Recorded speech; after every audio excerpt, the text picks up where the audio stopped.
Bem-vindos ao canal Projetos e Artigos que Marcaram Época. Eu sou Newton Sebraga e aqui estão todas as revistas, centenas delas em que eu escrevi artigos e publiquei projetos.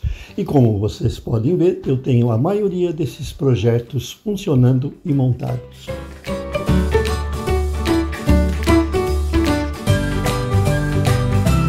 Vamos falar de uma revista eletrônica total, número 13, que saiu em 1989. Essa revista teve um artigo de sucesso que estava diretamente ligado à mecatrônica da época. O que ocorria naquela época?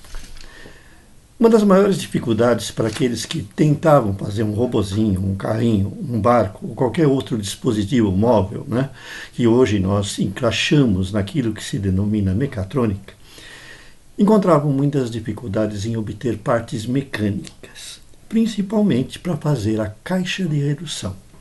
Vocês sabem que não dá para você ligar diretamente um motor numa roda.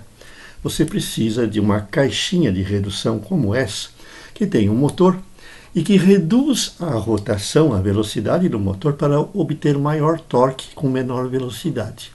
Então as rodas acopladas a essa parte da caixa de redução giram mais devagar, mas tem força.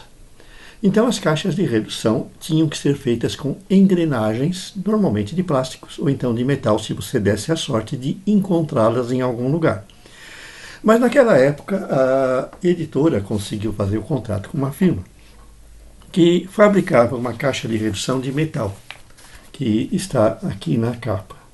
Essa caixa fez sucesso na época, porque ela era uma saída para você montar um projeto mecatrônico de excelente desempenho. Na realidade, a caixa não era uma caixinha barata. Era uma caixinha que podia ser usada, inclusive, em projetos profissionais, como muitos leitores fizeram naquela época. Então, nós publicamos nessa revista um sistema de controle remoto para essa caixa de redução, um radiocontrole que possibilitava você fazer o controle da caixinha, ligar e desligar à distância. Era um negócio sensacional na época, porque você podia usar para abrir uma janela, uma porta, ou ainda acionar uma cortina. Era um sistema muito simples, né? Hoje a gente faz isso com a internet das coisas, a gente faz com o celular, com aplicativos via internet e com diversas outras possibilidades, que inclusive muito mais acessíveis. Mas naquela época era diferente, era mais difícil, né? Então nós publicamos nessa revista um controle remoto, um radiocontrole para a caixa de redução, que fez bastante sucesso. E era um circuito simples. Isso é que garantia o sucesso.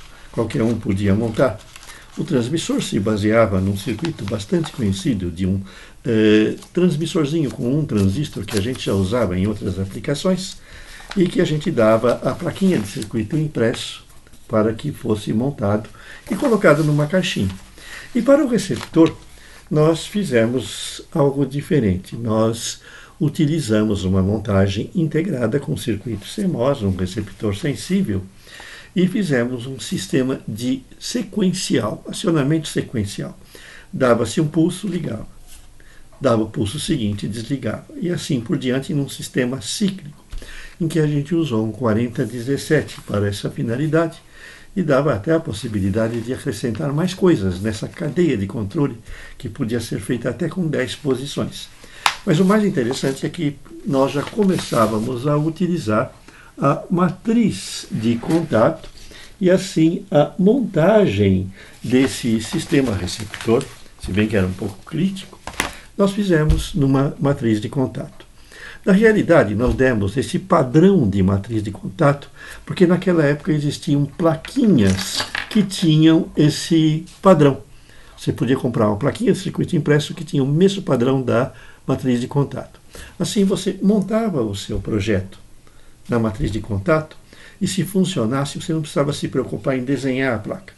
Você pegava uma placa universal com o mesmo padrão da matriz de contato e montava o seu projeto lá, simplesmente transferindo as peças e soldando. E assim você tinha uma montagem definitiva. Então foi assim que, naquela época, nós fizemos um controle remoto para uma caixinha de redução bastante simples E que é lógico, pela instabilidade que uma montagem assim, numa matriz ou numa placa universal oferecia, muitos dos nossos leitores não tiveram muita sorte em fazer funcionar na primeira vez. E até nos consultaram sobre isso. Hoje, esse circuito ainda pode ser montado com facilidade.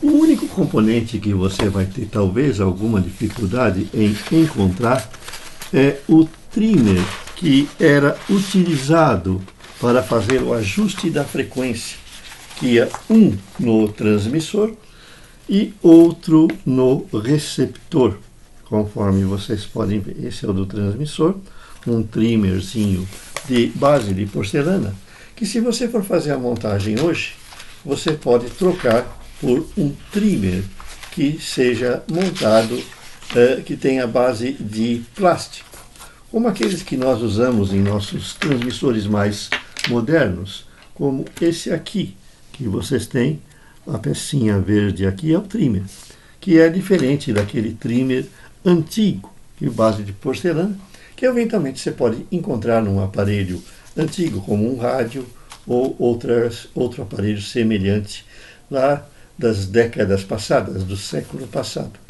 Hoje as coisas estão bem menores. É um projeto curioso, funciona, tem um alcance da ordem de 20 a 50 metros, dependendo do local em que você encontra, e a frequência é relativamente baixa. Ele opera na faixa de VHF, ele opera aí numa frequência que você pode ajustar para estar em torno de 72 MHz, que naquela época era uma faixa que era relativamente livre e destinada aos projetos de radiocontrole. Então você podia montar o seu transmissorzinho para operar naquela faixa sem muitos problemas. Se você gostou, quer ter o artigo completo para você dar uma consultada, ver em detalhes como é que funcionava o circuito transmissor e o receptor, você tem o link aqui na descrição do vídeo. E tem outros artigos semelhantes lá no nosso site, né, que falam muito sobre radiocontrole. Há até uma sessão em que nós falamos num vídeo em que a gente só tratava de projetos de radiocontrole ou controle remoto, porque também você poderia usar outras formas de enviar o sinal a receptor.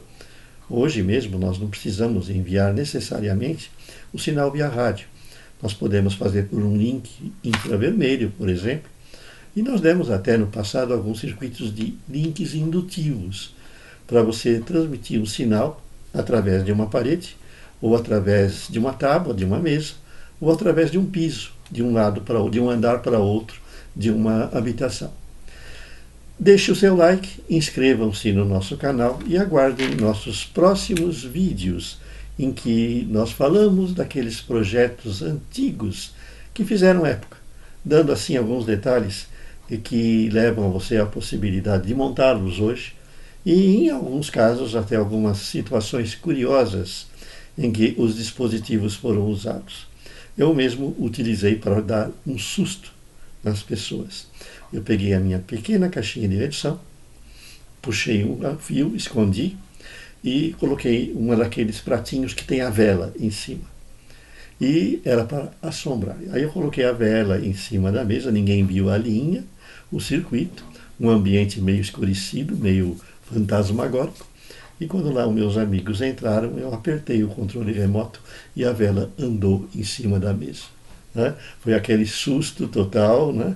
Bastante interessante. Você pode brincar com seus amigos fazendo aí uma festa de Halloween, por exemplo, fazer uma casa mal assombrada, animando algumas coisas por controle remoto. Mas lá no passado, certo, utilizar tecnologia para fazer isso, né, assustava as pessoas porque elas não conheciam. Hoje já não assusta tanto.